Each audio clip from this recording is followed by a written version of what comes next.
নমস্কার বন্ধুরা, আজ আমি আপনাদের ডিমের মহারানি রান্না করে দেখাবো। যদি আপনাদের ভালো লাগে অবশ্যই লাইক এবং শেয়ার করবেন।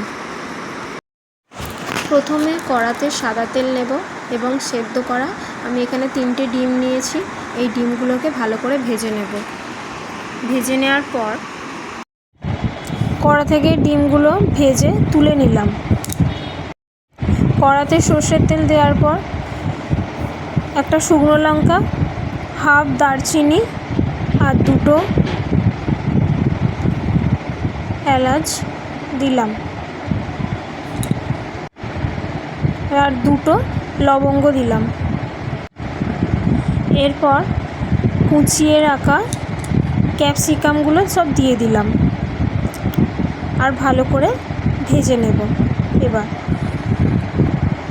এরপর 4-5টা রসুন দেব। রসুনটা একটু ভাজা হয়ে গেলে কোচানো পেঁয়াজগুলো দিয়ে দেবো। ভালো করে পেঁয়াজ ভাজা হয়ে যাওয়ার পর 2টো মাঝারি সাইজের টমেটো কুচি দিয়ে দিলাম। এবার ভালোভাবে ভেজে নেব।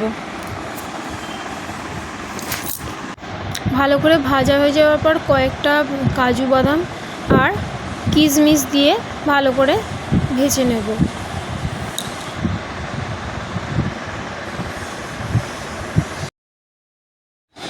গ্যাস ওভেনটা অফ করে দেওয়ার পর এটাকে ঠান্ডা করতে দেব। এরপর মিক্সি জারে ঢেলে দেব। এবার কড়াতে তেল দেব। তেল দেওয়ার পর একটু চিনি দেব, তেজপাতা একটা, 4টে মরিচ ভালোভাবে একটু ভেজে নেব। কড়া থেকে যে গুলো মিক্সিতে দিয়েছিলাম এইভাবে আমাকে বেটে নিতে হবে।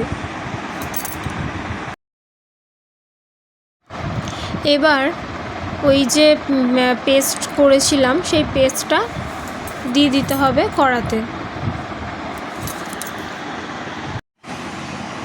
এবার 1 চামচ মতন আদা রসুন বাটা দেব আর নুন দেব হাফ চামচ। এবার ভালোভাবে খুন্তি দিয়ে নেড়ে দেবো। ভালো করে কষানো হয়ে যাওয়ার পর ডিমগুলো একে একে দিয়ে দিলাম আর ভালোভাবে মাখিয়ে নিতে হবে ডিমগুলোতে।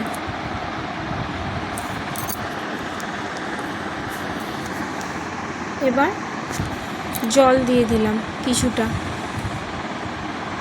জলটা হয়ে গেলে ভালো করে মিশিয়ে নিয়ে একটু ফোটাতে হবে।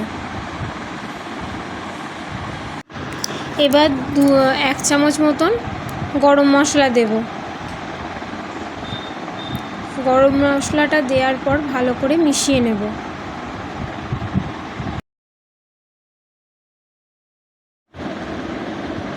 এবার আরেকটু জল দেব গ্রেভি করার জন্য।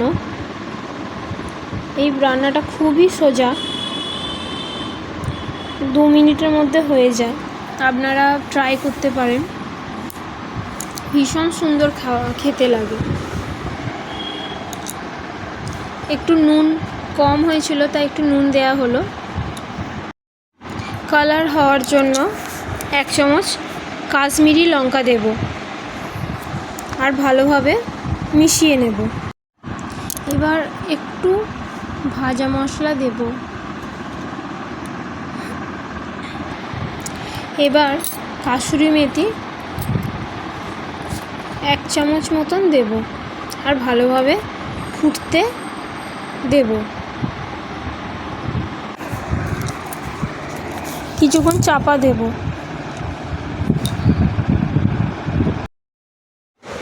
একটা কাঁচা লঙ্কা দেওয়ার পর এবার গ্যাস ওভেনটা অফ করে দেব। এইভাবে আমার রেসিপিটা সম্পূর্ণ হলো। আপনারা অবশ্যই লাইক করবেন এবং সাবস্ক্রাইব করবেন। নমস্কার।